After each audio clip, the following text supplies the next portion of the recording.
Ketikan Dewi Roroyono membuat mata Adipati Pathak tak berkedip. Dewi Roroyono pun dibawa lari ke Mandalika, wilayah Keling atau Kediri. Kiai Ageng Ngerang pun mengetahui putrinya diculik oleh Pathak Warak dan beliau pun berikrar bahwa Sispa saja yang berhasil membawa putri saya, bila perempuan akan saya jadikan saudari Dewi Roroyono dan bila laki-laki akan dijadikan menantu. Mendengar ikrar Kiai Ageng Ngerang tidak ada yang berani karena mengetahui kehebatan dan kekejaman Pathak Warak. Sunan Murialah yang akhirnya bersedia memenuhi harapan Kiai Ageng Ngerang. Sunan Muria pun segera mengejar Pathak Warak, dalam perjalanan bertemu Kapa dan Gentiri, yaitu adik seperguruan yang telah pulang sebelum acara syukuran berakhir. Mereka heran melihat Sunan Muria berlari begitu cepat ke arah Keling. Mereka pun bertanya, ada apa kiranya Kakang Sunan Muria tergesa-gesa? Tanya Kapa. Ditulis, Yosi Wulandari UAD, pernah ditayang di koran Merapi * Kiai Ageng Ngerang mengadakan syukuran untuk Dewi Roroyono yang usianya genap 20 tahun. Peristiwa syukuran itu ternyata memberikan kesan yang menyedihkan bagi Dewi Roroyono yang merupakan darah cantik. Sunan Kudus dan Sunan Muria dengan bekal ilmu agama yang dimilikinya dapat menahan pandangan sehingga tidak terseret godaan setan. Akan tetapi, tidak untuk Adipati Pathak Warak yang memandang Dewi Roroyono dengan mata tidak berkedip melihat kecantikan putri Kiai Ageng Ngerang dengan Nyai Ageng Ngerang. Sepasang mata Adipati Pathak tidak berkedip memandangi gadis itu terus-menerus. Pathak tidak bisa menahan nafsu dan gelora asmaranya. Dia menggoda Dewi Roroyono dengan ucapan yang tidak pantas. Dewi Roroyono merasa begitu malu bahkan dia diperlakukan kurang ajar karena memegang bagian tubuh yang tidak pantas disentuh.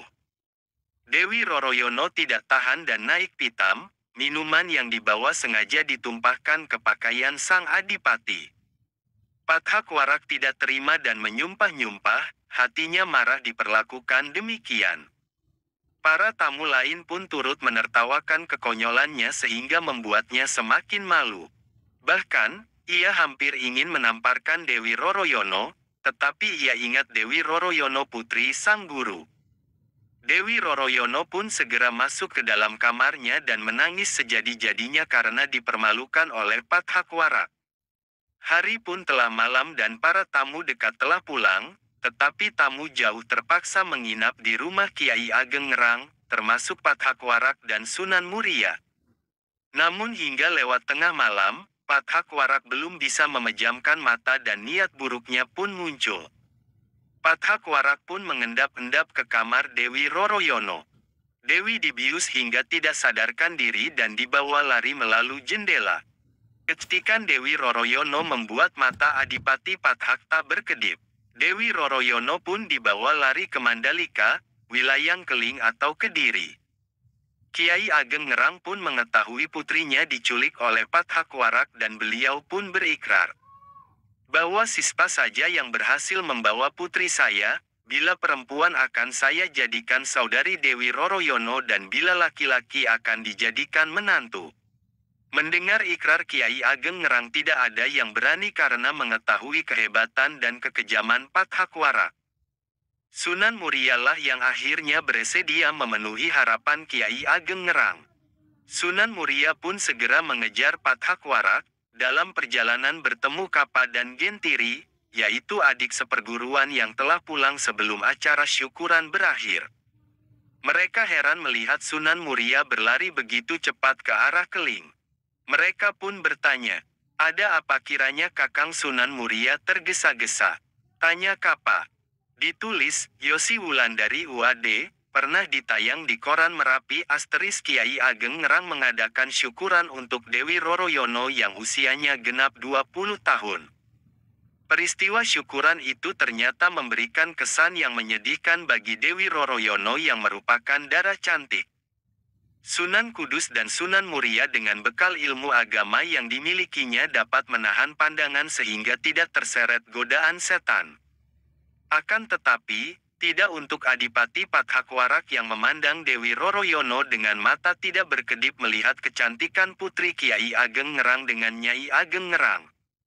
Sepasang mata Adipati Pathak tidak berkedip memandangi gadis itu terus-menerus. Pathak tidak bisa menahan nafsu dan gelora asmaranya. Dia menggoda Dewi Roroyono dengan ucapan yang tidak pantas. Dewi Roroyono merasa begitu malu, bahkan dia diperlakukan kurang ajar karena memegang bagian tubuh yang tidak pantas disentuh. Dewi Roroyono tidak tahan dan naik pitam. Minuman yang dibawa sengaja ditumpahkan ke pakaian sang adipati. Pathakwarak tidak terima dan menyumpah-nyumpah, hatinya marah diperlakukan demikian. Para tamu lain pun turut menertawakan kekonyolannya sehingga membuatnya semakin malu. Bahkan, ia hampir ingin menamparkan Dewi Roroyono, tetapi ia ingat Dewi Roroyono putri sang guru. Dewi Roroyono pun segera masuk ke dalam kamarnya dan menangis sejadi-jadinya karena dipermalukan oleh Pathakwarak.